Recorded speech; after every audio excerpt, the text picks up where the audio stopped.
Oi, pessoal! Voltamos então com o nosso curso Advogando contra Banco e agora damos início ao nosso módulo de prática processual. Então, nesse vídeo, nós vamos trabalhar o como montar o pedido de revisão dos contratos bancários. Quando a gente fala em revisão de contratos, vamos sempre lembrar que essa revisão ela pode ser feita tanto em ação própria, o consumidor ajuizando uma demanda revisional de contratos bancários, como em defesa, nos processos que o banco ajuiza, seja para cobrar as dívidas ou para fazer a retomada dos bens que são garantia do contrato. Agora, para isso, nós temos que ter uma série de cuidados para que esse pedido seja bem feito. Então, é isso que nós vamos ver nesse vídeo agora, né? Então, assim, quando a gente fala em pedido revisional, vamos sempre lembrar, que ele vai poder ser apresentado tanto em ação própria, como em defesa nos processos que são ajuizados pelas instituições financeiras. Qual que vai ser o objeto do meu pedido revisional? Primeira observação. Quando eu faço contato com o cliente, eu vou tentar buscar ali junto ao cliente, nessa conversa inicial, traçar um histórico do relacionamento dele junto ao banco, porque eu vou incluir dentro de uma demanda revisional, especialmente quando estamos falando com a ação ajuizada pelo consumidor, eu vou incluir todos os contratos que esse cliente movimentou junto ao banco ou grupo de bancos, Então, vamos supor que você teve uma fusão aí entre um banco e o outro, O Bradesco comprou a carteira do HSBC. Então, se esse cliente movimentou contratos com a HSBC e hoje tem um problema com o Bradesco, eu vou colocar todos esses contratos dentro de uma mesma demanda. E sempre eu vou tentar buscar o maior volume possível, de contratos dentro do mesmo processo. Então, a gente pode ter algumas situações de concurso de autores aqui, Qual que é o meu prazo prescricional para fazer a revisão? Prescrição ordinária. Então, pelo Código Civil, nós temos 10 anos para buscar a revisão dos contratos bancários e recuperar o que eu tive de cobrança indevida nesses últimos 10 anos de movimentação aí dos contratos. A petição inicial e a defesa são as duas peças mais importantes do processo. São elas que vão delimitar tudo que a gente tem de discussão dali em diante, especialmente com relação a matérias de fato. Por isso que nesse momento de formular o pedido revisional, nós temos que saber detalhar muito bem tanto os argumentos de fato, como os fundamentos de direito que vão constituir a minha causa de pedir, Tanto quando a gente entra com uma ação própria ou quando monta uma defesa. Muito bem, o que a gente busca então de informação nesse contato inicial com o cliente? Esse é o primeiro passo para a gente buscar e formular a estratégia de uma ação revisional. Primeira coisa, o que o cliente espera com essa demanda?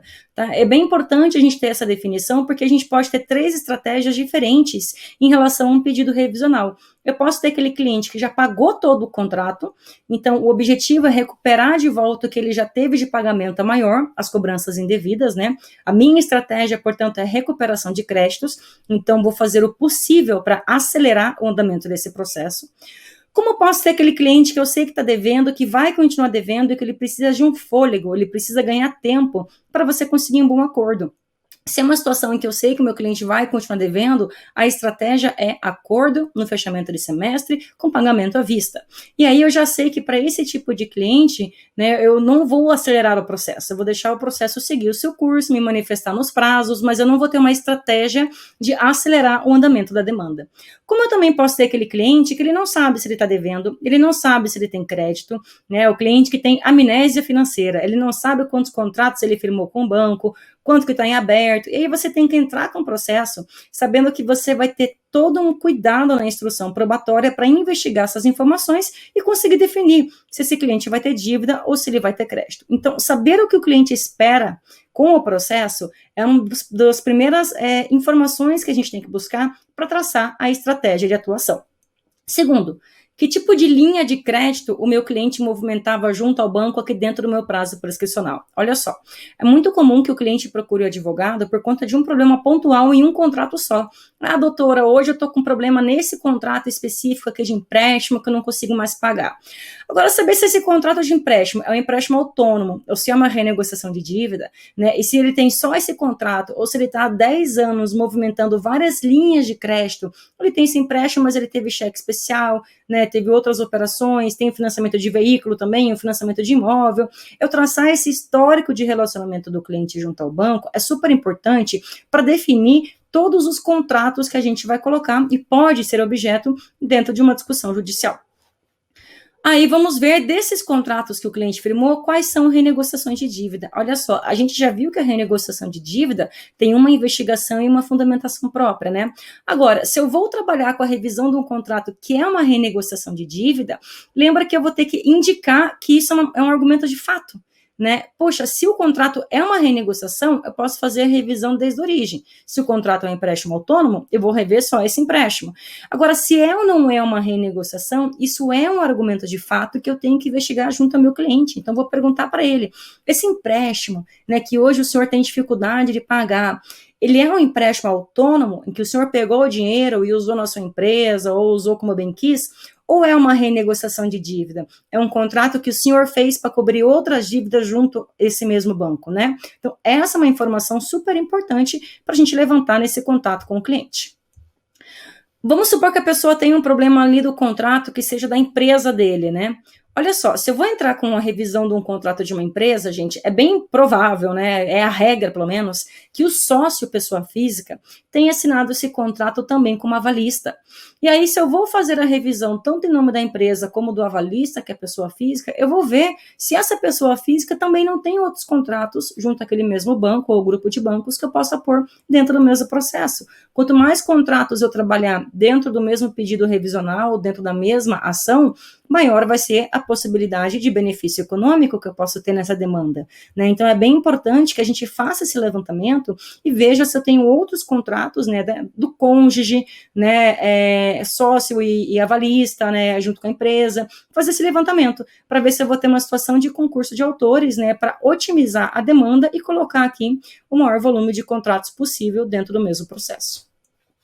O quanto que esse cliente utilizou do crédito, que valor que era o empréstimo e qual que era o prazo do contrato. Por que isso é importante? A gente tem uma relação direta aqui entre o tempo de duração do contrato e o volume de cobranças indevidas. Por quê? Os encargos bancários, eles promovem o crescimento da dívida em progressão geométrica em razão do tempo. Então, se eu tenho um contrato de prazo curto, mesmo que eu ganhe tudo que eu possa ganhar na revisão, isso não vai trazer uma redução muito grande da dívida. Agora, se eu vou trabalhar a revisão de um cheque especial durante 10 anos de movimentação, que é o prazo máximo que eu posso rever, 10 anos de movimentação é muita coisa. Então, saber qual foi o valor emprestado, mas também qual foi o tempo de duração do contrato, é fundamental para a gente ter essa perspectiva de qual que pode ser o impacto com a revisão dos encargos. Quanto maior o tempo de duração do contrato, maior a perspectiva de impacto com a revisão. Quanto que meu cliente pagou? O quanto que está em atraso, né? Eu tenho inadimplência? Imagina a seguinte situação, eu tenho um contrato de 60 meses, dos quais o meu cliente já pagou 50. Pode ser que o que ele tenha pago a mais nesses 50 meses de contrato, inclusive quite as últimas 10 parcelas que estão em aberto, né? Agora pensa no raciocínio inverso. Eu tenho um contrato de 60 meses que o meu cliente só pagou 10. Nem por milagre, não tem matemática. Nem que você ganhe tudo que você pode ganhar numa revisão, a dívida vai sumir. Então, saber o quanto que eu tive de pagamento no contrato ajuda a traçar estratégia. Eu tenho que saber se a melhor estratégia para esse caso é insistir na revisão, se eu tenho a perspectiva de que com a revisão a dívida pode sumir, ou até mesmo reverter em crédito para o meu cliente, ou se com a revisão eu ainda continuo devendo, porque se eu ainda continuo devendo, eu já sei que a melhor estratégia vai ser acordo, né, no curso do processo. E qual que é o valor atual da dívida, né? Eu sempre coloco essa informação no contrato de honorários, né? Justamente para não ter questionamento lá na fase final, quando a gente consegue o benefício econômico e o cliente tem que pagar, né, os valores ali para o advogado. Como é que a gente prepara a demanda? Aqui é um checklist. Tá? Eu tenho que ter a procuração com poderes específicos, eu tenho que ter os documentos mínimos para ajuizar a ação. Olha só, você não é obrigado a ter em mãos a cópia do contrato para ingressar com uma demanda revisional. Até porque nem sempre o banco fornece o contrato para o cliente. Mas eu tenho que ter os documentos mínimos para provar a existência da relação jurídica. Os extratos da conta corrente, fatura do cartão de crédito, o boleto do financiamento de veículo. Esses documentos são suficientes para eu ingressar com a demanda. Agora, detalhe, gente. Se eu não tenho cópia do contrato, eu vou fazer um pedido para o banco, vou protocolar isso junto ao banco, vou formalizar por escrito a solicitação desses documentos. Por quê, gente? Quando a gente trabalha com revisão de contratos bancários, eu sou obrigada a identificar uma por uma das cláusulas abusivas desse contrato, em razão da súmula 381 do STJ. Como é que eu vou identificar as cláusulas abusivas se eu não tive acesso à cópia do contrato? essa formalização, né, essa solicitação de documentos que eu vou formalizar por escrito e protocolar junto ao banco antes de ingressar com uma demanda é super importante. Primeiro, porque ela vai provar, é uma prova documental de que eu pedi um acesso à documentação e o banco não me forneceu, portanto, ela demonstra que eu não tive acesso aos contratos, e ao mesmo tempo, lá na fase seguinte, lá na instrução probatória, esse documento vai me ajudar a demonstrar a minha dificuldade em investigar os abusos, né? Então, eu preciso formalizar essa solicitação de documentos sempre que o meu cliente não tiver acesso à documentação toda dos contratos. Bom, com o que eu tenho de documentos, eu vou identificar um por um dos contratos, né? Aí eu vou narrar isso na minha petição inicial, que contrato era qual, que tipo de linha de crédito que era, né? A partir dessa documentação, eu vou identificar tudo que eu tive de cobrança abusiva. De preferência, gente, a gente vai fazer essa identificação com cálculo, com parecer econômico-financeiro, discriminando os valores cobrados a maior, né? Sempre que possível, a gente vai fazer isso. E quando não for possível atender essa exigência, que está lá no artigo 330, parágrafo 2º do CPC, se eu não puder atender, eu vou justificar o porquê que eu não atendi essa exigência, né? Por exemplo, se eu não tenho a documentação toda dos contratos, eu não tenho como fazer cálculo. Eu não tenho como apurar o valor correto, né? Então, sempre eu vou justificar se eu não tiver como fazer cálculo e apresentar um parecer econômico para fundamentar o meu pedido de revisão. E se eu tenho alguma necessidade daquele bem que é a garantia do contrato, né, para minha atividade profissional, também vou documentar isso já com o meu pedido inicial ou com a minha defesa, porque isso me ajuda a conseguir uma tutela provisória, me ajuda a manter na posse daquele bem durante a discussão do processo e assim por diante, tá? E último ponto, vamos supor que eu tenho uma restrição indevida de SPC e Serasa, e por conta disso eu queira acumular com a minha ação revisional da dívida um pedido de indenização por dano moral. Gente, se eu tive uma negativação indevida do meu nome, eu já tenho que juntar os documentos comprovando isso com a minha petição inicial. Então, aqui vocês têm um checklist, né, dos documentos e providências prévias que nós temos que fazer antes de ingressar com uma demanda revisional. E quando a gente faz a revisão em defesa? Olha só, quando a gente faz a revisão em defesa, o contrato está nos autos, né? E vai ter uma memória de cálculo apresentando a dívida. Então, eu vou ler o contrato, eu vou identificar uma por uma das cláusulas abusivas e vou apontar isso na minha defesa. Eu vou ler o cálculo do banco, vou ver as falhas que tem ou as informações que eu posso usar nesse cálculo a meu favor. A gente vai ver isso nos próximos vídeos, o como fazer, e vou usar isso em minha defesa. Agora, alguns detalhes, né? O pedido revisional em defesa, ele tem alguns elementos a mais. Por exemplo, pode ser que aquela dívida que o banco esteja cobrando esteja prescrita. Qual que é o prazo prescricional? 5 anos para contratos líquidos, portanto, todo contrato que seja empréstimo fixo, contrato que tenha liquidez, o prazo prescricional são 5 anos, e 10 anos para os contratos que não têm liquidez. Outra coisa, se eu já ajuizei uma ação revisional e depois o banco veio e apresentou a execução, eu tenho prejudicialidade externa. Esses processos têm que tramitar de maneira conjunta, eu tenho uma conexão entre as demandas, então eu vou apontar isso em defesa também. Se eu estou falando num contrato que o banco está me cobrando e que é uma renegociação de dívidas, lembra que eu posso pedir a revisão desde a origem, e eu posso fazer isso em defesa. Então, eu vou apontar os precedentes do STJ que demandam, né, que o banco traga essa documentação da origem da dívida, e se não trouxer, a execução pode ser extinta por falta de liquidez. E tem os documentos essenciais comprovando toda a formação da dívida. Lembra que eu falei para vocês que contrato de concessão de limite, o banco tem que provar a utilização do limite, a formação e evolução da dívida? O que é muito comum acontecer, por exemplo, em ação monitória do cheque especial? O banco ingressa com a ação, cobrando ali o saldo que ficou em aberto na conta corrente, mas ele traz os extratos só do último ano ou dos últimos 2 anos de movimentação. E aí já começa com saldo devedor. Está faltando o documento. Ele tem que juntar a documentação desde o começo, desde como que eu comecei a utilizar aquele limite e como que se formou aquele saldo devedor. Então, sempre confiram isso. Se eu estou fazendo a revisão em defesa, eu vou ver se tem toda a documentação que prove toda a evolução e formação daquela dívida que o banco está querendo me cobrar. Se tiver falha, gente, isso é algo muito importante para a gente explorar em defesa, tá? Então, aqui são os pontos adicionais que a gente analisa quando faz a revisão em defesa. Aqui é mais ou menos o roteirinho que a gente usa na petição. Os argumentos de fato, o meu direito à revisão do contrato e aí os tópicos, né, de revisão dos encargos. limitação dos juros, capitalização de juros. Se eu limitar os juros ou conseguir afastar a capitalização, eu tenho o afastamento da mora. Ainda que eu esteja em mora, eu posso discutir os encargos de inadimplência, posso questionar as tarifas bancárias, posso pedir a repetição de indébito, ou seja, a devolução dos valores que foram cobrados a maior, posso formular um pedido de tutela provisória e, por fim, eu faço o pedido final da demanda. Então, esse, gente, é o roteiro que a gente segue para conseguir montar um pedido revisional bem feito. Quais são os fundamentos de fato? Aqui uma primeira observação, aqui é onde eu não posso errar, tá? Fundamento jurídico, se você esqueceu de mencionar algum repetitivo, alguma súmula do STJ que te ajuda a fundamentar o teu pedido revisional, você consegue consertar isso no curso do processo. Eu tenho que dar para o juiz os fatos e ele vai aplicar o direito cabível. Agora, a narrativa dos fatos, os fundamentos de fato, é onde você não pode errar. Por isso aqui, de novo, temos um checklist. Quais são as informações necessárias para eu formular um pedido revisional bem feito? Primeiro, desde quando ele é cliente do banco, né? Isso me ajuda a definir o prazo prescricional. Que tipo de linha de crédito esse cliente movimentou? Era empréstimo fixo? Era concessão de limite? Que tipo de concessão de limite? Quais contratos eu firmei junto ao banco? Eu vou identificar isso na minha narrativa. Se eu pedir para o banco me fornecer a documentação, a cópia do contrato, e o banco não me forneceu, isso é um fundamento de fato que eu vou trazer na narrativa dos fatos, um fundamento de fato importantíssimo. Desses contratos que eu vou discutir, qual que é a situação? Foram quitados, né? Quantos pagamentos foram feitos? Está inadimplido?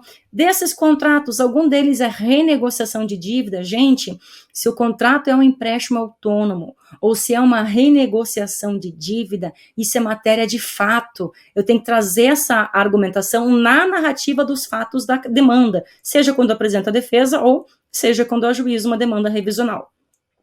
O que eu constatei de abusos? Né? Então, eu identifiquei que teve cobrança de juros sobre juros, teve aplicação indevida de encargos de mora em valores excessivos, a taxa de juros do contrato não estava compatível com o que foi informado, ou era muito maior que a média de mercado. Então, quais foram os abusos que a gente conseguiu identificar?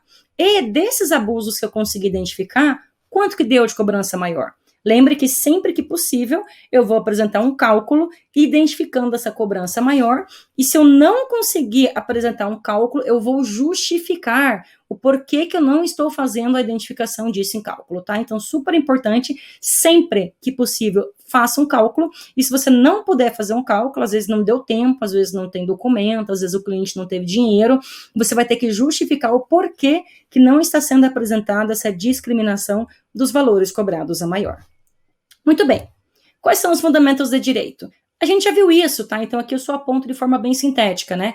Primeiro, eu vou justificar a aplicação do CDC a esses contratos, lembrando que eu sou vulnerável, que a revisão do contrato é um direito básico do consumidor, que as cláusulas abusivas são nulas de pleno direito, essa abusividade pode ser tanto formal quanto material, e quando eu trabalho com pessoa jurídica, lembrem, né, quando eu tenho a destinação do crédito para um uso profissional, eu tenho que justificar a vulnerabilidade, e aí eu vou usar a regra do consumidor equiparado, vou demonstrar quais foram as cláusulas abusivas a que eu fui submetido ou quais foram as práticas comerciais abusivas que eu tive que suportar para ter acesso ao crédito e vou lembrar que a fundamentação da DIN 2591, quando ela define a aplicação do CDC aos contratos bancários, isso é justificado também para a pequena e média empresa, tá? Então aqui, basicamente, para justificar o meu direito à revisão do contrato. E o que a gente revisa? Já estudamos também, né? Então, a base para fazer a revisão dos encargos, né, a gente vai ter como principal base, gente, os fundamentos de direito aqui que vêm dos recursos repetitivos do STJ. Então, lembrem que toda essa matéria, o que pode ou não pode ser cobrado, já está fixado em recurso repetitivo do STJ. Portanto, quando nós trabalhamos os fundamentos de direito, nós vamos trazer, além das normas do CDC, essas orientações fixadas em recursos repetitivos, né? Aqui nós temos a base para fazer o questionamento dos encargos. Lembrando que além dessas orientações de repetitivos, né, se for uma revisão em defesa, nós temos a súmula 286 do STJ, como nós já vimos. Muito bem. Agora cai num ponto que é bem legal conversar com vocês. Quando a gente faz a revisão do contrato, a gente vai pedir como consequência a devolução dos valores que foram pagos a maior. Sempre que a gente falar em repetição do indébito, vou pedir com correção monetária desde a origem, desde cada cobrança indevida, e juros de mora desde a citação. Posso pedir a devolução em dobro? Posso. Quando? Olha só, o artigo 42 do CDC, no parágrafo único, ele fala que o consumidor tem o direito a receber o dobro do que ele pagou a maior. E aqui tinha uma divergência no STJ, né? A segunda seção do STJ, que é a que julga contratos bancários, ela sempre falou que dependia da prova da má-fé do banco para você conseguir a devolução em dobro. Enquanto que a primeira seção do STJ sempre entendeu que não, na verdade é o fornecedor que tinha que demonstrar um engano justificável. Essa matéria foi decidida recentemente através do julgamento do embargo de divergência pela Corte Especial do STJ, tá aí o número dele. Daqui para frente, gente, a partir de março de 2021 em diante, as cobranças indevidas em contratos bancários não demandam mais a prova da má-fé, tá? A devolução em dobro passa a ser a regra, mas para as cobranças anteriores, eu ainda tenho que demonstrar má-fé. E como que a gente faz isso? Olha só, para a gente demonstrar má fé em contratos bancários, é bem interessante pegar o voto do ministro Luiz Felipe Salomão nesse julgamento de embargo de divergência, porque ele explica que essa violação a má fé, ela decorre da violação da boa fé objetiva, de duas formas diferentes, né? O dever de lealdade, de prestar as informações corretas, e o dever de cuidado, quando eu tenho falha aí, por exemplo, por conta dos prepostos do banco. Então, basicamente, cobrança sem respaldo no contrato, cobrança em divergência do que foi contratado, cobrança sem clareza, tudo isso viola a boa-fé objetiva. E aí a gente consegue enquadrar a má-fé. A boa-fé é objetiva, a má-fé também vai ser. Então, se eu demonstro a violação do direito à informação, eu consigo aplicar má-fé, porque, vejo, uma coisa é você questionar uma cobrança, porque tem uma cláusula no contrato prevendo essa cobrança. Até que eu afaste a cláusula, a cobrança é justificada. Outra coisa é o banco me cobrar algo que não foi contratado. Outra coisa é ele me informar um preço e cobrar outro. Então, essas hipóteses de violação clara do direito à informação, a gente consegue enquadrar naquelas regrinhas do artigo 66 do CDC, né? Quando o banco presta uma informação falsa ou omite informação relevante sobre o custo do contrato. Então, é super importante eu saber como que eu posso demonstrar a má-fé para pedir a devolução em dobro. Último ponto, como é que a gente dá o valor da causa? Duas regrinhas, ou eu vou apontar o valor do contrato ou o valor da diferença cobrada maior. E com isso a gente tem aqui um roteiro para o nosso pedido revisional do contrato.